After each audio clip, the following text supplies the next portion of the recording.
This is Dream Power Radio, the place where your dreams turn into reality. Here is your host, Debbie Spector-Weissman.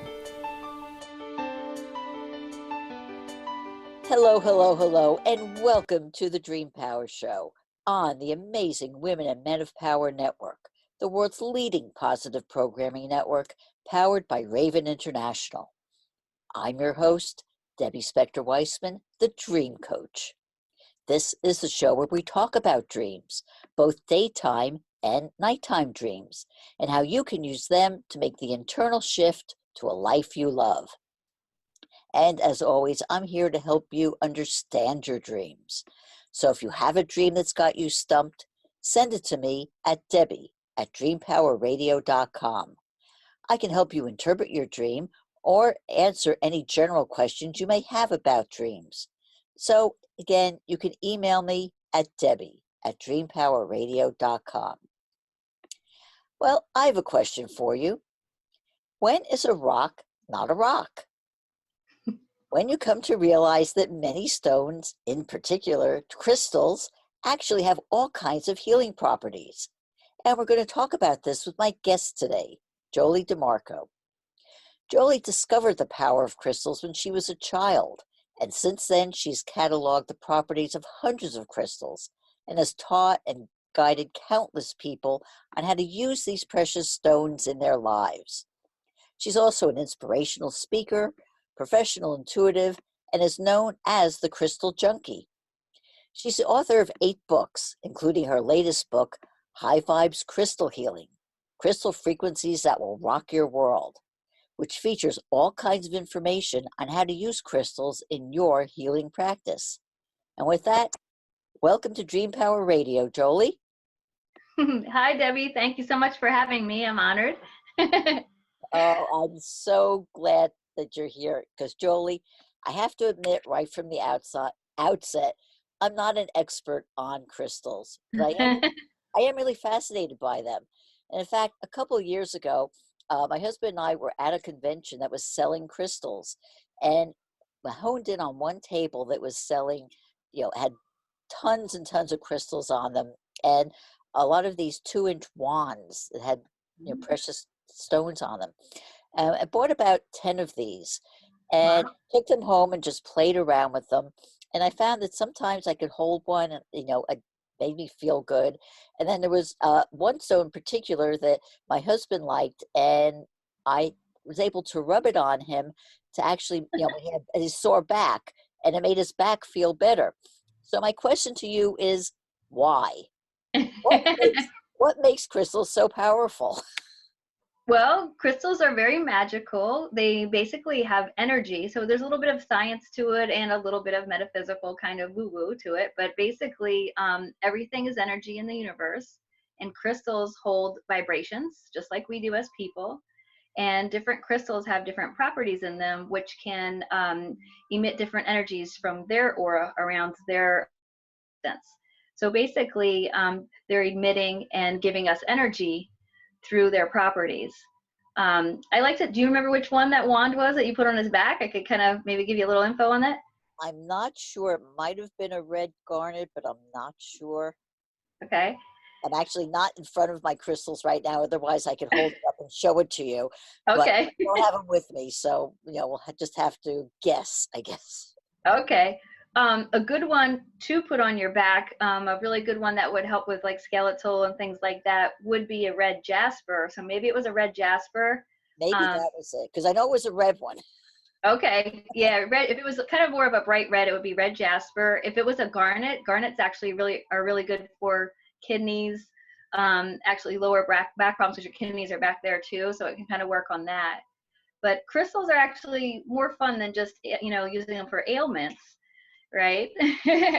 We could use them to go out of body. We can use them for a spiritual connection. There's so many different ways that we can use them.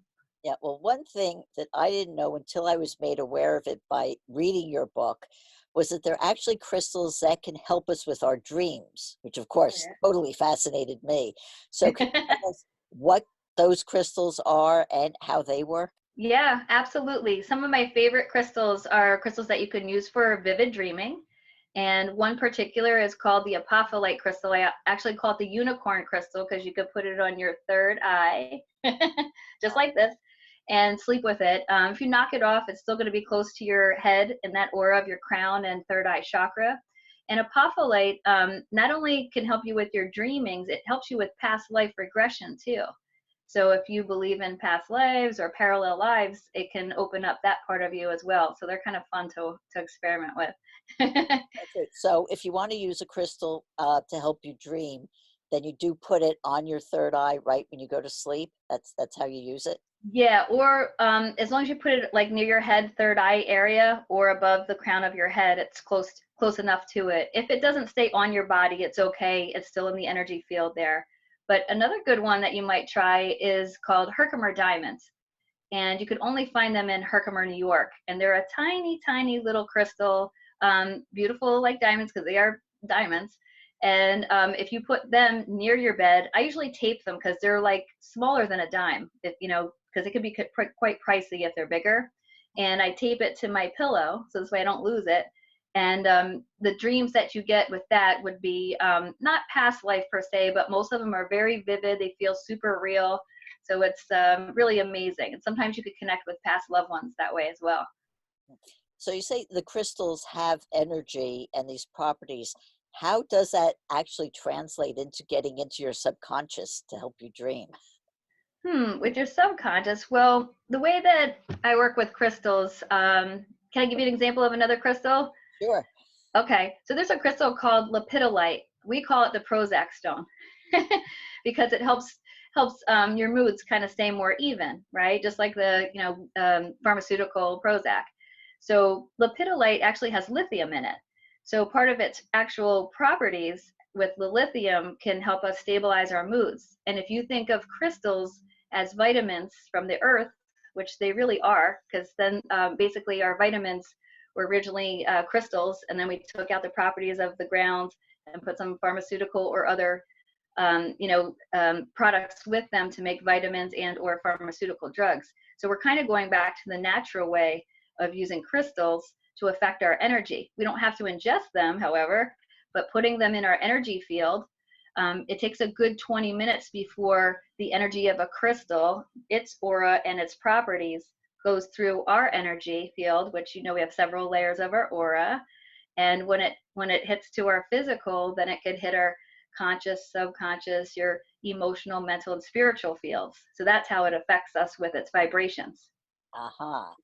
Okay, well, let's say there's somebody who's listening to this and is getting intrigued by the idea of using crystals. How do they start? What would you say to somebody who is just encountering crystals for the first time?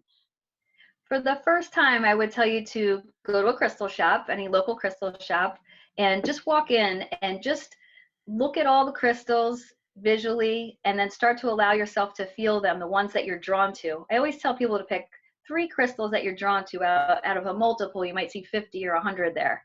And pick those 3 crystals and just hold them up to your heart chakra, and you'll kind of feel like a yes or a no with them.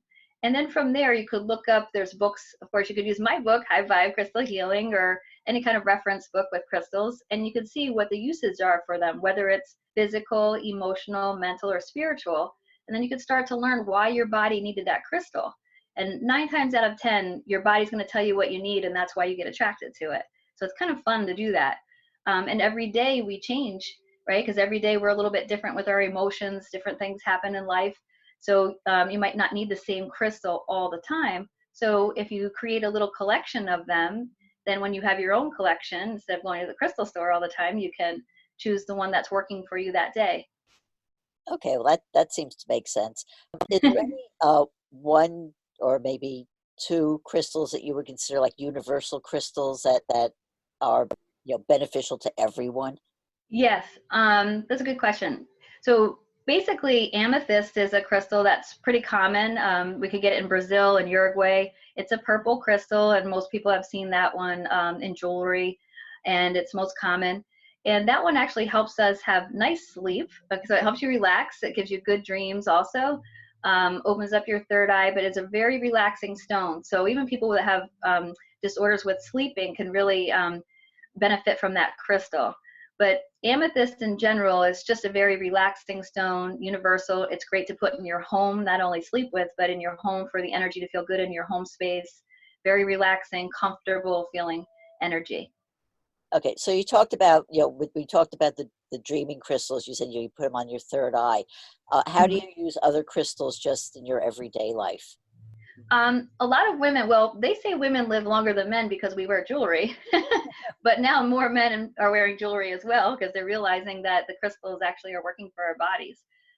Because all crystals can help you release, balance, adjust, or help you advance in your life. So it's interesting how you can use certain ones for certain things that you need. Okay, so another universal crystal would be crystal quartz. Crystal quartz is a clear crystal. I don't know if you can see that. And crystal quartz is for clarity and also amplifies energy. So you can pair this crystal up with any other crystal and it'll help the energy. But it's really good for clarity because we all need a little clarity in our life once in a while. So that one has really good properties. And plus it's a beautiful crystal to have in your home or wear it. You could put it in your pocket. Some women like to put them in their bra. Some men like to put them in their sock. But if they're really pointy like this, it might hurt. So you want to make sure you get a smooth crystal. So they come in all different shapes and sizes, especially because that's a popular one, and also in jewelry as well. So that's universal. And actually, now that you mentioned, I actually do have a clear crystal that I carry around in my purse. Does it help with carry around your purse, or does it have to be closer to you? As long as the crystal is in your energetic field, in your aura, your electromagnetic field, which is 3 feet around your body approximately, it's going to work with your energy. So in your purse, you're holding your purse for a long period of time when we're shopping. Of course, it's going to work for your energy. Yeah, it would definitely work on you. I have a top 11 crystal list that I call like your little emergency kit that you should keep in your purse. This way, like, I always think of it like a little aspirin or pick me up for friends. Like, so if somebody's having a bad day, I got a stone for that. I always say, I got a stone for that. Then like I look on my little list and you could choose, like, I kind of give everybody a little list. If they go on my website, they can check it out and for free and see what the crystals are. And it's just a neat little package that you could keep in your purse. One's for like abundance, making money, bringing more abundance into your life. Another one's for focus and clarity. That one's called white howlite. There's another one that's called citrine. That one brings happy energy into your life. I have a ruby zoisite that is what I call get her done stone. So it kind of puts some energy in you so you're motivated and get things done. So there's a lot of different ones that can work for different things for people. Oh, that's very beneficial to know about that. I want to get back to what you're saying about jewelry. So a lot of jewelry, of course, is polished and cut and, all dolled up to make it look really, really pretty, as opposed to what I consider a crystal would be more of a, unfinished kind of thing. Does it make a difference whether it's, finely cut versus, just more natural? So being polished versus not polished, they call it raw or polished or as jewelry. They're just different grades of the stone. So they may look prettier, but they'll still have the same energy as if it was a raw stone versus polished. It's just a preference of what people like. And again, if you're wearing pretty jewelry and you're going to a fancy place, you kind of want to have something a little bit more polished rather than a rough stone. But they're both beautiful and have great energy. They're still going to work the same for you. Right. And the size doesn't matter? We always laugh about that. Of course, size matters. No, I'm kidding. Does the size matter? I always say sometimes, because some crystals, like the one I talked about earlier, the Herkimer diamond, is smaller than a dime. And that one's super powerful. You don't need a big one for it to work strongly on you. Other crystals, if you're trying to absorb a lot of energy in a bigger space. So for example, in your home, if you have, 2,000 square feet versus 1,000 square feet, you might want a bigger crystal for a room grid to make your house feel better and more comfortable. And that energy is going to go further. But if it's just for a body layout, you just need medium to small size stones. You don't need anything, gargantuous or anything like that. Good. Well, with that, we're going to take a short break. We are speaking with crystals expert Jolie DeMarco on Dream Power Radio. We'll be right back. When is a car not a car? When it shows up in your dreams. Cars are one of the most common dream symbols. If you don't know why you're dreaming about cars or any image, it can leave you confused or scared. But that dream could be a solution to a pressing problem, or an insight into a solution that's been bugging you for years. Go to my website and sign up for a complimentary discovery session, and I'll help you understand why a dream is a terrible thing to waste. Go to thedreamcoach.net for more information. Welcome back to Dream Power Radio with your host, Debbie Spector-Weissman. Yes, welcome back to Dream Power Radio. We are talking with crystals expert Jolie DeMarco all about the property of crystals. And Jolie, in your book, you talk about supersonic crystals. Can you explain what they are? Yeah, supersonic crystals basically are ones that are really strong, high vibration. I call them like yowzers. Like, so if you held onto a crystal, you felt it right away. So it's almost like you're like, whoa, I feel this. Instead of like, I don't know if I'm feeling it. So it's something that you would feel right away. One of the yowzers for me, because we're all different, people, we all go through different things. But for me, my yowzer would be what I just talked about earlier, the little Herkimer diamond. I don't know if you can see this, it's really tiny. But this little Herkimer diamond is a yowzer. So when we talked about size, doesn't really matter, not with this one, because this one's like powerful. Like it's like, bam, I get that one. Another one that would be kind of a supersonic crystal. This one's actually one of my favorites because I'm a clairaudient, which means I hear clearly spirit through my ears and also through visions, is called Cavensite. Cavensite actually is the blue part in this stone. And if you see it up close, you can see that. It's a little bit of a pricier stone, but Cavensite helps me with clear audience, helps my throat, my ears for people to hear me, for me to speak my truth. So it's a really strong crystal for that. And if you like to channel, I'm sure some of your listeners like to channel information from their spirits and guides. This is a really good channeling stone. So if you're meditating, this would be perfect for you. If there's a crystal that works for you, so let's say the Herkimer diamond or any of the other crystals that you mentioned, and you say to your friend, this works for me, will it work for the friend, or is it really specific, more specific than that? It's a little specific only because we all have different energy. Like for instance, like one day I might be super happy and another day I might need a little pick-me-up. So, I would pick a different crystal that day. So we don't always need the same crystal all the time. If you've probably heard of a lot of people when they wear crystal jewelry, sometimes they'll say, oh, it fell off my neck, or it cracked, or, it fell off my wrist. Sometimes like, it's kind of like, I always say, it's like the crystal had enough of you or it healed you enough where you don't need it anymore. And it's like, time to go, bye-bye. And it doesn't mean that you can't use it again later on in your life, but it's just for right now, we're good. So working with a crystal in that way, we would each need something different because we're all going through different things in our lives. So if I felt one as a yowzer, somebody else might not feel it that way. It would still give them good properties, but they might not need them as much as I would versus, what they have needs for their life, So if I need something a little bit more balancing, they might want something to release because they got something going on in their life that way. Right. So they're pretty specific to how whatever's going on in your life at the moment. And yes, absolutely. But you have to figure that out. Well, like I said at the top of the interview, I said that you began your interest in crystals as a child. Can you tell me about that and how you got started and what made you continue? Yeah, actually when I was around close to 8 years old, I used to be afraid of the dark, or so my parents thought, but I could actually see energy and feel energy. And at that time, it wasn't as cool as it is today to talk about stuff like that.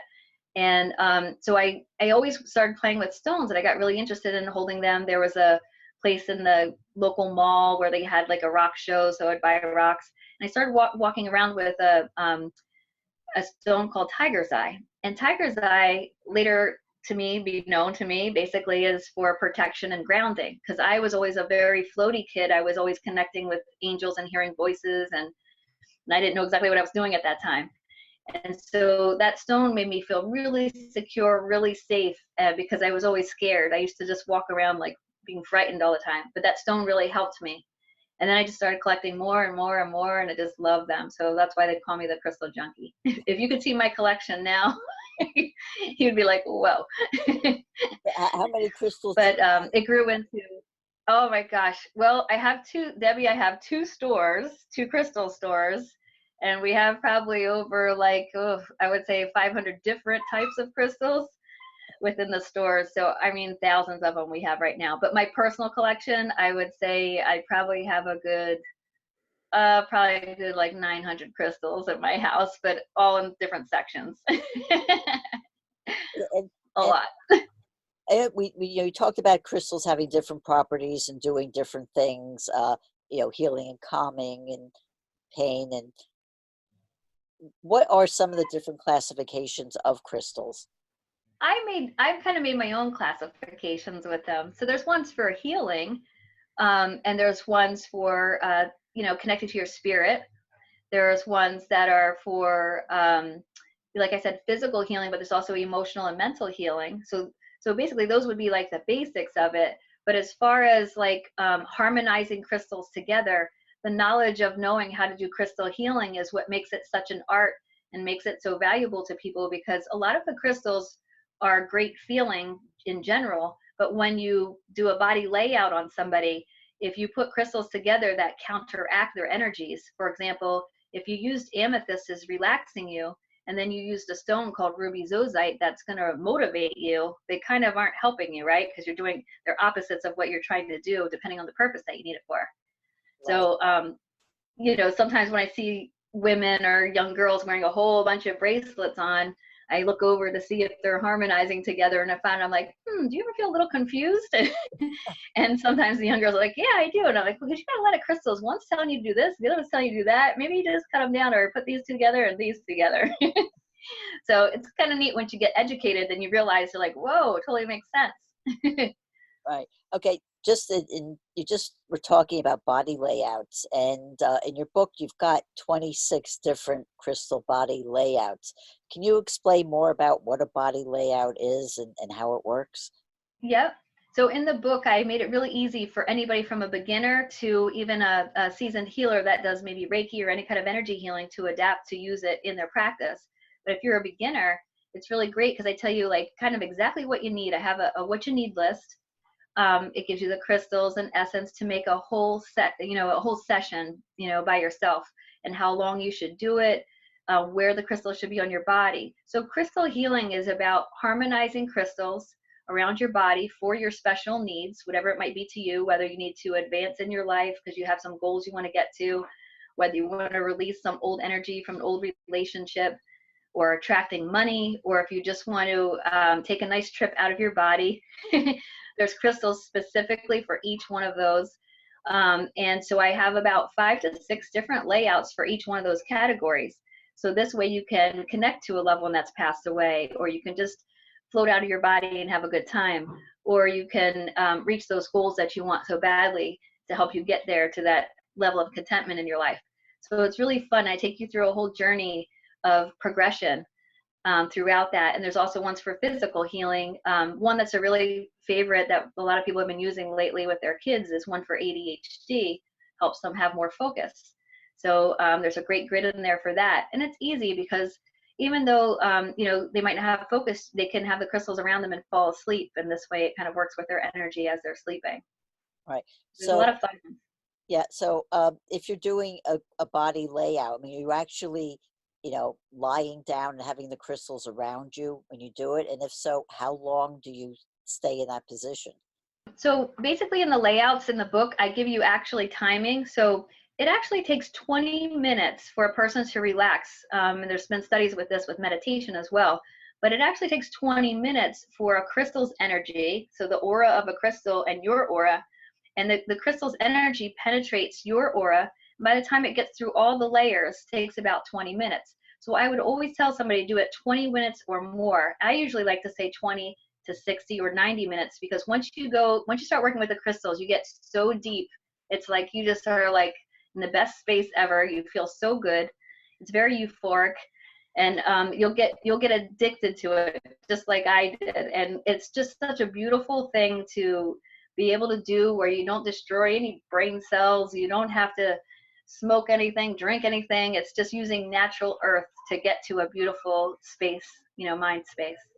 And that's the great thing about it is all natural. Yeah, it's all natural. And like you get the same euphoric high as if you did drugs and alcohol. And actually, we're working with a lot of people that have addicted personalities because it's become like, such so fulfilling for them where they know they can do something good for their bodies and actually help themselves heal or advance. And so it's getting really popular. Oh, that's very good to know. The other thing about crystals is that you actually do have to take care of them. Can you talk a bit about what you need to do to keep the crystals at their peak performance level? Yeah, we want to keep them clean and clear because we don't want them dirty. So if you think about your crystals like your little babies, like I always say, oh, these are my little babies. I love you so much. So a lot of people communicate with their crystals. That's when you know you're a crystal junkie. But basically, keeping them clean and cleansed, there's so many ways to clean and cleanse your crystals. And the reason why you do it is because if I did a session with a crystal, my aura may be emitting some negative energy because maybe I'm going through a release or whatever it might be. So their aura around the aura of the crystals can absorb that energy, just like people can absorb other people's energy. So we want to cleanse that off. And that's why you always want to cleanse your crystals after a session. So you could use sunlight, you could use moonlight. You can also use your intention and your breath, like this is clean and clear. Thank you, my little friends. There's so many different ways that you can do it with sage, as long as you're using positive intention, which is a vibration. And you can also use sound, the sound bowl, as a cleanser too for your stones. So there's so many different ways, but those are the basic ones that are really easy and simple to do. Okay, and let's say you were doing that. How long do you have to do that? Like if you're saying an intention or you're leaving it out in sunlight, how long does that take for it to be cleansed? Actually, it just takes a second, really, because your frequency of your body that it's cleansing it is putting out the energy around it, and it's going to cleanse it instantly. If I say this is my intention, that you're clean and clear with my breath.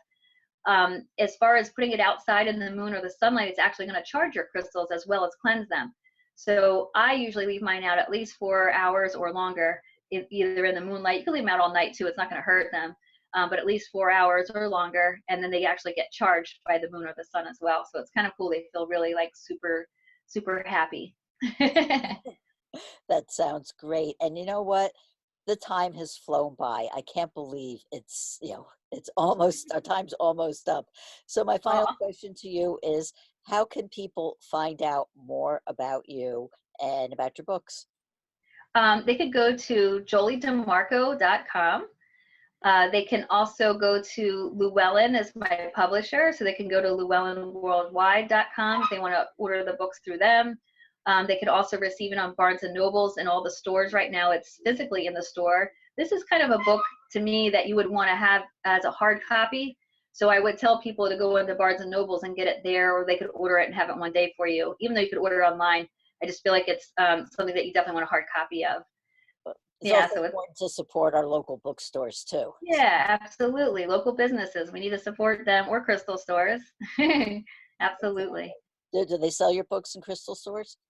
Most of the crystal stores do now. Yeah, it's been out. It's in its second printing, so we've been doing pretty good. And people are giving me great reviews. So I hope everybody, all your listeners, try it. And like I said, from beginners to advanced, it's just so amazing to try them. You'll be hooked once you just try one grid, one body layout. You'll be hooked.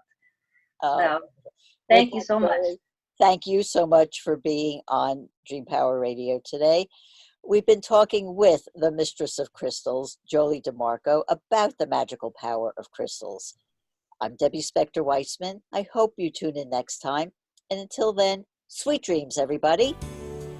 You've been listening to Dream Power Radio with your host, Debbie Spector-Weissman. For more information on Debbie or to sign up for her newsletter, go to dreampowerradio.com.